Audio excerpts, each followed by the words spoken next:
He is currently separated from my younger sister, and they are going through a divorce. Okay, and tell me what happened here. In 2012, Jack called me around Christmas time in December and asked if he could borrow some money to pay the mortgage and take care of some bills.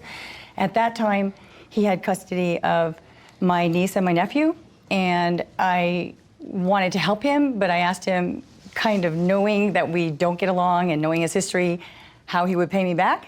And he said that he had an insurance check coming the second week of January and that he would give me back that money if I would just help him. So I loaned him the money. You said the two of you weren't getting along at that time? We don't get along. We're very different. But he has, my niece and nephew were with him at the time. Mm-hmm. And so we try to get along for them. How did you give him the money? Was it cash or check? My bookkeeper actually went and deposited the money in his account. Okay, and you don't dispute getting the money, right, sir? Yes, but I didn't borrow the money. Okay, tell me what happened. I was going through some serious health problems, and I'd just been diagnosed with cancer. And I hadn't been able to really work, and my main job was to take care of my two children because they were going through a very rough period. Their mom, I was the... How old were the kids at the time? 12 and 7 or 8. How did the conversation about money come up with the plaintiff? What exactly did you say? I had no way of paying the mortgage. I'd already missed a payment. If I missed another one, it was going to go into foreclosure. So what did you say to her? I told her I needed the money or we were going to be put on the street. And I figured, she is their aunt, so maybe she would help. Okay, and you're saying that at no point did she say you had to pay her back? No.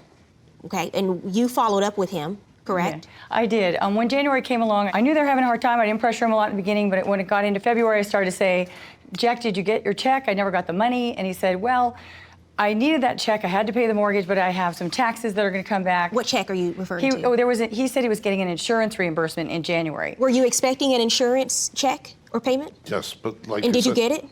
Yes, I did. Well, how would she know that you were expecting an insurance check if you didn't tell her? I explained that I would have enough money coming in from the insurance settlement to pay the mortgage payment that I already missed, and the difference between my mortgage isn't $1,650.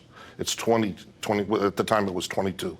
It's now gone up. Did she follow up with you, sir? Did she ever ask you to pay back the $1,650? About 2 or 3 weeks after she gave me the money, she said to me, you haven't given me any money. In her usual self, she's not very, sometimes she's got a good heart, but sometimes she's not very nice the way she talks to people. Well, and she gave you $1,650 of her hard-earned money, sir. I understand that, but I said to her at the time, if I had the money, Yvonne, I wouldn't have needed to get that money from you. We're talking 2 or 3 weeks later. I didn't know what was going on. I was not in a good place, but I wasn't in a place where I needed to be harassed. I'm not supposed to be in in stressful situations. She's doing this in retaliation for this divorce. People don't give money to people they don't like, is what I'm saying. Sir, you're saying that she gave you this money as a gift. You're going through a divorce with her sister. Because of my children. Okay, and you're saying it was a gift. She's saying that it was a loan. There's also the fact that she knew that you had an insurance settlement coming up, and I believe her testimony when she said that she knows that because you said that's when you would pay her the money back. I empathize with the fact that you've had some problems over the last few years with your health. I hope that you were doing better, but I do believe the plaintiff's testimony, and I credit her testimony in this case, sir, and I'm going to order you to repay her $1,650. Judgment for the plaintiff. Wait here. Thank you. Gather your things and head out the same door. Thank you very much. Do I think that he deserves to pay the money back? I do, guys. I do think that he deserves. I agree with Judge Faith on this one. I think that he tried to pull this whole, it was a gift given to me, it was for my kids, aunt wanted to help out the kids situation, niece and nephew. But in reality, guys, he shot himself in the foot. And the reason why is because she had the details that he was going to get money back and said, oh, I'm going to be getting some money back, so therefore she'll be, I'll be able to pay her back. And she wouldn't have known the information if he didn't tell her and intend to pay her back. So I do think that this is a good judgment.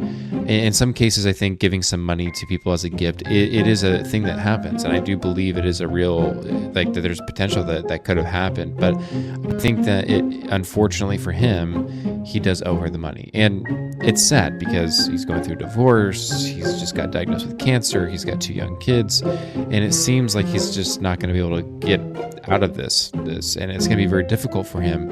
And so it's a really unfortunate thing. That's why they say sometimes it's cheaper to keep her, if you know what I'm saying. Anyways, y'all, I want to know what you guys think about this.